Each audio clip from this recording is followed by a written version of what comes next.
Welcome to Cooking with Friends, Fast Food with Slow Cookers.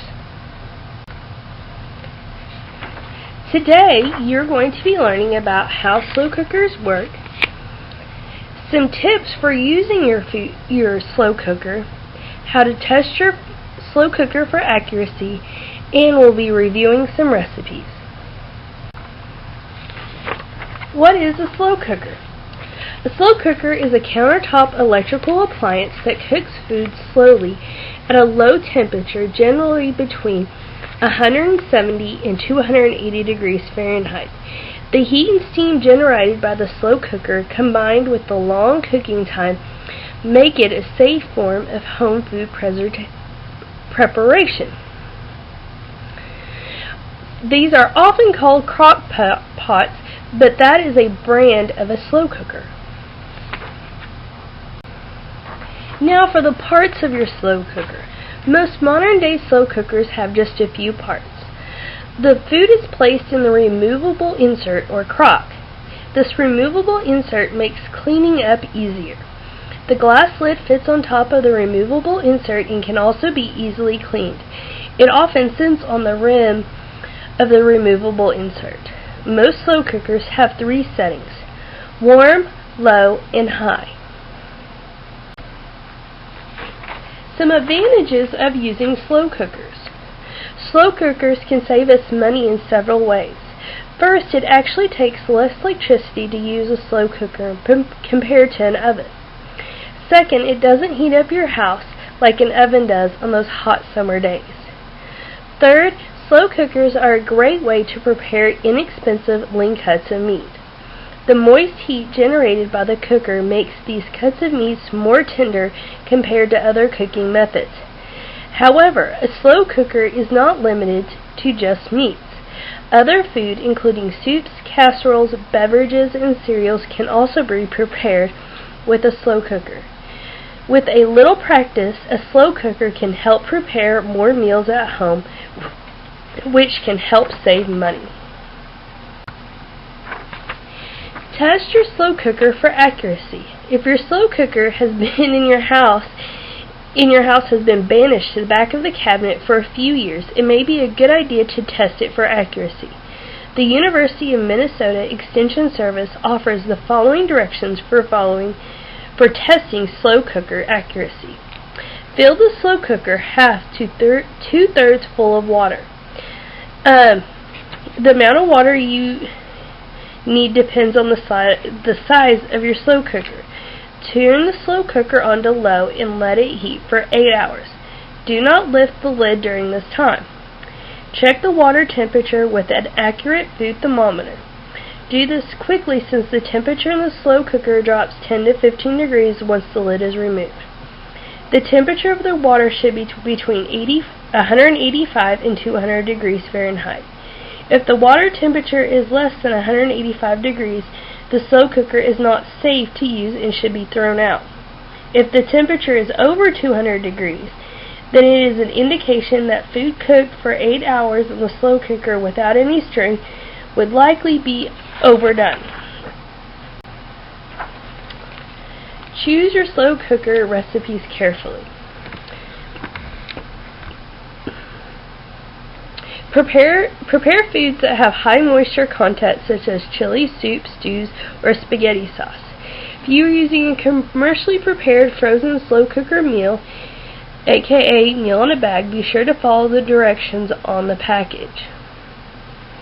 And a tip, be sure to spray the inside of the slow cooker with a non-stick cooking spray before adding any ingredients. This helps to keep the food from sticking and makes cleanup a lot easier. Again, we want you to handle ingredients safely. Keep perishable foods refrigerated until preparation time.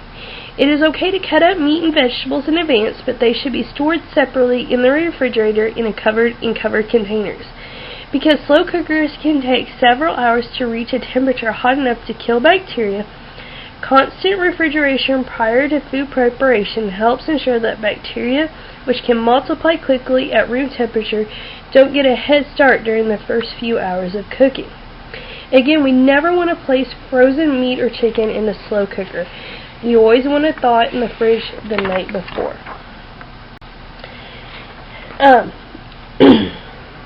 Until recently, it was advised to cut large pieces of meat or poultry into smaller sizes when cooking them in a slow cooker. Placing a whole roast or chicken in a slow cooker was not recommended practice. However, good news. New research conducted by the USDA FSIS suggests that it is safe to cook large cuts of meat and poultry in slow cookers if you have a newer model. The newer models of slow cookers are larger and more powerful than older ones, so it's safe to cook larger pieces of meat and poultry. What is it meant by newer model? If the recipes that came with your slow cooker say you can place a whole roast in the slow cooker, then it is probably safe to do so. Otherwise, cut up large pieces of meat or poultry. As long as you have enough liquid in the slow cooker, the steam and liquid will cause it to reach a safe temperature quickly. If desired, you can cut up roast or chicken into smaller pieces, but the food will probably cook a lot faster. If you have an older slow cooker, then the newer recipes that call for cooking a whole roast or chicken, such as those found in cookbooks or on the internet, should not be used for food safety reasons. In this case, cut up the meat or poultry into smaller pieces so it cooks safely. Or you can consider getting a new slow cooker. Don't overfill your slow cooker. You'll want to fill your slow cooker between 1/2 and 2/3 full. Since vegetables cook slower than meat and poultry, place the vegetables in the bottom. Add meat and cover the food with liquids such as broth, water, or sauce.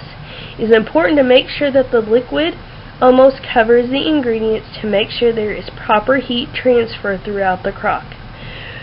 Remember, the liquid is needed to generate the steam that cooks the food.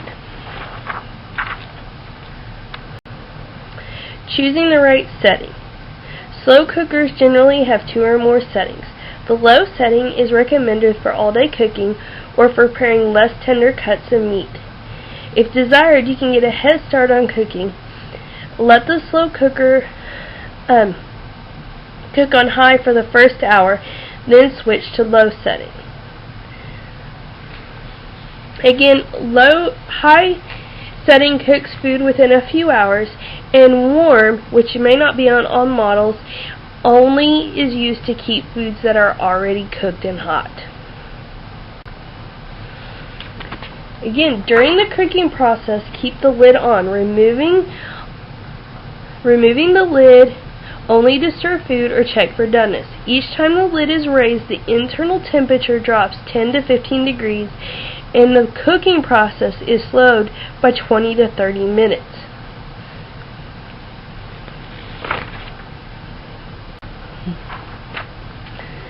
Use a calibrated food thermometer to make sure that the meat and poultry dishes have reached a safe internal temperature.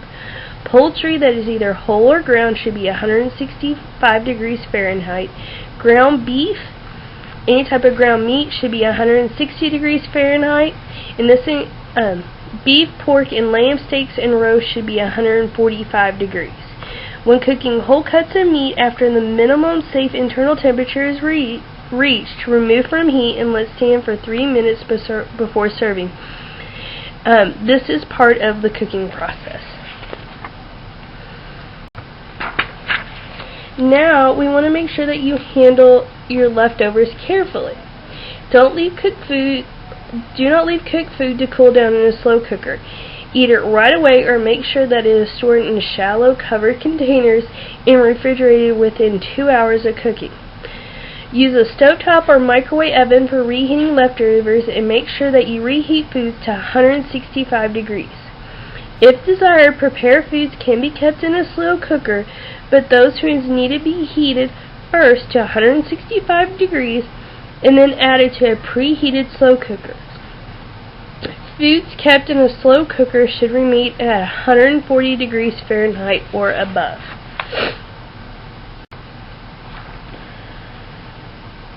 What happens if the power goes out and you're not home? If you're not home during the entire slow cooking process and the power goes out, throw out the food. Even if it looks done, you have no idea how long the power was out. If you're home when the power goes off, finish cooking the ingredients immediately by some other means, on a gas stove, on an outdoor grill, or even at someone else's house where the power is on.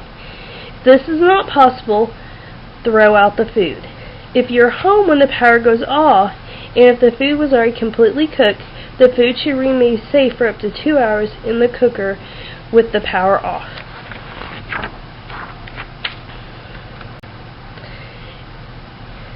Here are a few other tips for successful slow cooking. Again, processed cheese works better than cheddar.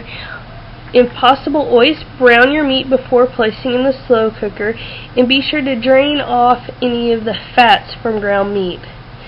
And always try to add your spices towards the end of cooking, and only use half the amount of fresh herbs.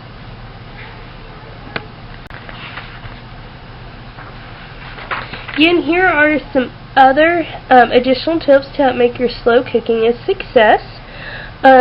You want to be sure you cut all your vegetables into similar sizes. Add vegetables like peas that can cook quickly during the last 30 minutes of cooking. Milk, cream, and sour cream will break down if they're cooked for long periods of time, so again, add those in the last 30 minutes. In cooked rice and pasta on the stove, and then add those the last few minutes, 10 to 15 minutes of cooking. And then adding fish and shellfish during the last 30 to 60 minutes of cooking will make those taste better instead of mushy if they cook for long periods of time.